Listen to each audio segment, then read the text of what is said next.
Welcome to Business Innovators Radio, featuring industry influencers and trendsetters sharing proven strategies to help you build a better life right now.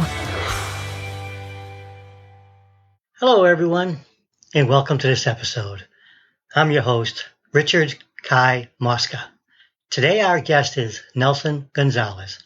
Nelson is Senior Vice President of EWM Realty International and number one realtor in Miami-Dade County for the year 2015. Nelson has sold over $1 billion in luxury real estate throughout his career, spanning 25 plus years. He helps luxury home buyers and sellers sell, invest, and purchase high-end waterfront properties in Miami Beach. Welcome to the show, Nelson. Thank you, Rick. Hope you're well. I'm very good. Thank you so much. All right. Now, Nelson, to begin, could you tell our audience what led you into real estate? Was it something you always knew you wanted to do, or did you just happen to stumble into it? Frankly speaking, I did sort of stumble into it a little bit, but backing up a little bit, my father, when I was a kid, used to buy and sell land, mostly raw land, and I used to just sort of tag along, and so I had a little bit of interest in it, and I knew at some point in my life I wanted to get into it, but the way I came to the beach was I was introduced to a company at the time was Wimbish Realty, and came to the beach and had set up an interview, and as soon as I opened the door to the office, something just clicked and said, this is it. This is what I want to do. So sold a house the first week, and the rest is history. Great. Now, if I'm correct, you specialize in high-end waterfront homes and condos in Miami Beach. So could you tell our audience how you help your clients when it comes to buying and selling of these luxury properties? First and foremost, I listen intently to their needs, and then we go from there. I ask them many questions about their family, if they're boaters, size of the boat, if they're looking for something in perfect moving condition, or will they do work to a house. I just ask them a battery of questions. And depending on how they answer my questions, I sort of try to guide them, and I always try to place them in the best possible position for the future, because they are generally thinking about immediate, and I try to look into the future a little bit. If they have, let's say, for example, a growing family, they have, one or two children, and they're planning on having 2 or 3 or 4 children. So I look at the crystal ball in the future and try to put them in the best possible position today for the future. Yeah, that sounds great. So in other words, you take more of a personal interest and a long-term vision when dealing with your clients. Absolutely. In my 25 plus years in real estate, I'm still in touch with the very first person I've ever sold a house to. And I've number one, they've recommended many clients to me, and I've also sold them personally. I mean, I've several, or many actually, clients I've sold many properties to, whether their needs change or situations change, and so they stay with me for many years, and then of course they refer me clients as well. Great. And can you talk about what personal attributes, traits, or qualities do you think have contributed the most to your success, and how did you develop these? Number one is trust.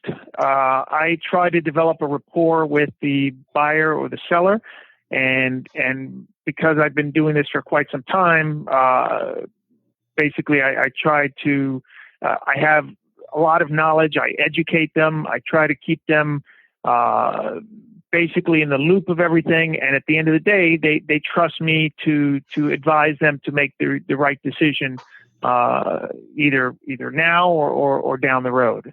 So I would say trust is the number one attribute, trait, quality that I have. That sounds good. Now, it seems with any level of success, there will always be some adversity and hurdles that will pop up. So please share, what were some of the major adversities and trials you had to overcome to achieve your goals? The adversities or trials and tribulations are basically with the changing market conditions. So I think, you just have to, again, going back to that crystal ball, and nobody really has a crystal ball, but you can, we as a company and myself, we track the market and try to look a little bit into the future as much as possible to see if we can somehow see where the market is going, and we can only do that from looking into the past and see where the market has been, and see any undulations in the market, and try to predict a little bit into the future, and try to guide the clients towards their goal, whatever that may be. Oh, that sounds really good. Now, did you have any roadblocks though that put a major damper on how you tried to deal with your clients and talking to these potential buyers and sellers? Well, as you know, life has many obstacles and changes. So, things change over time, and any obstacles that we may have had, we try to adjust with any market changes or people's. Keep in mind, this residential real estate is a very, very personal purchase for someone. So it really sort of comes from the heart, and someone has to love a house, and it's got to, number one, it's got to work for them.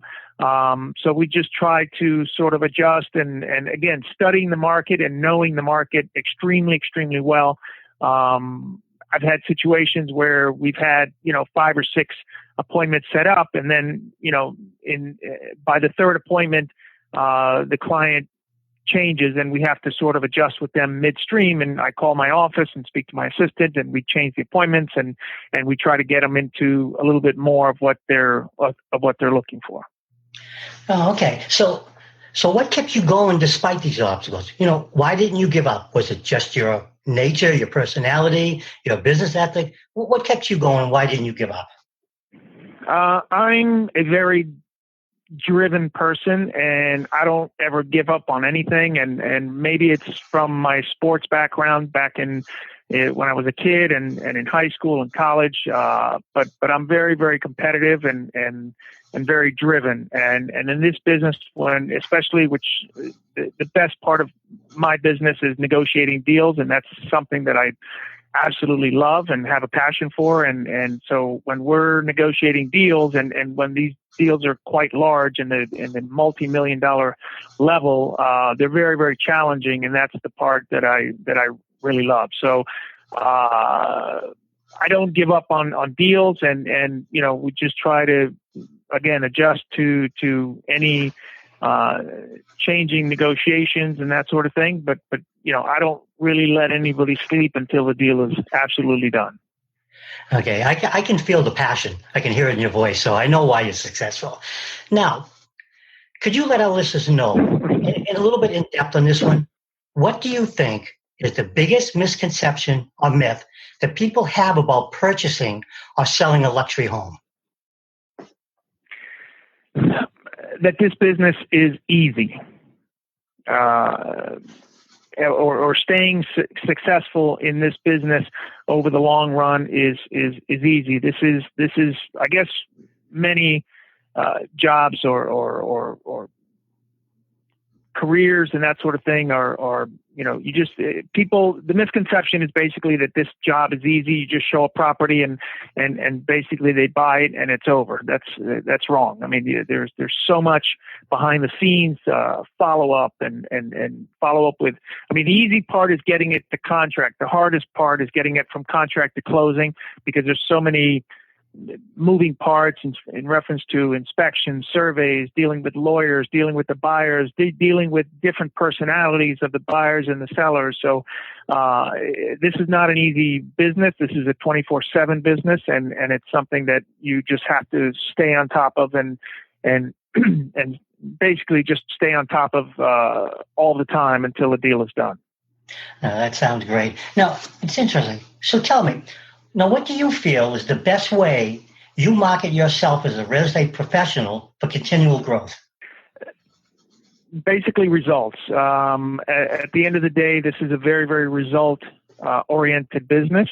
And I've had fairly good success over the years, and I let people know that I've had success, and of course my reputation is of being very fair and honest, and basically, people know that, and word of mouth, and it's in the realtor community, and it's in the Miami and Miami Beach community as well. So that's basically it. It's results, and I get it. Sounds good. Now, this has been all great information. Now, let me ask you, how can someone who needs a real estate agent find out more about you and how you can help? My website, which is nelsongonzalez.com. All my information is there, or they can swing by my office on Miami Beach on Arthur Godfrey Road. I'm here, unfortunately, till late hours in the evening sometimes, but nelsongonzalez.com has all my information. That sounds good. So I guess being a real estate agent is a 24/7 job. You gotta love it, and you gotta have passion to be good at it. Absolutely, and I think that really separates the successful ones from the not successful ones. I mean, I've been doing this for over 25 years already, and I wake up in the morning and I look forward to going to work every single morning. So I love what I do with a passion, and I have 3 children, and I tell them the same thing. In life, you have to love what you do, or you'll get bored, and you'll end up hating something. But so whatever you get into, love what you do, and you will be successful. And money's not always the greatest motivator. It isn't to me. I mean, I have to love what you do every single day in order to be successful, and success will just come. I guess doing business in Miami Beach is quite, that helps you get motivated to get up every day. I mean, you get some great views there, you get some great properties, and I'm sure that is one of the things that keeps you going. Am I correct on that? You're absolutely correct. We live in paradise here, and we have great weather and sun pretty much all the time, and we're a very, very international community also, so we meet incredible people from all around the world all the time. So, it's like you're on vacation every day. That's the only way to work. Okay, Nelson, this has been a very enlightening interview, and I'd like to personally thank you for taking time out of your busy schedule to share your real estate experiences and knowledge with our listeners. It's been my pleasure, and thank you so much for having me. Okay, and hopefully have you on again soon, Nelson. How's that sound? Thank you. All right. Good luck in the future. Thanks. All right, bye-bye. Bye, Nelson. We will also have this interview on our site, businessinnovatorsradio.com, with a link below this interview to Nelson's site and any other contact information he may have. But definitely reach out to Nelson. Until our next show, have a great day, and I look forward to talking to you soon. This is Richard Kai Mosca. Thanks for listening to Business Innovators Radio. To hear all episodes featuring leading industry influencers and trendsetters, visit us online at businessinnovatorsradio.com today.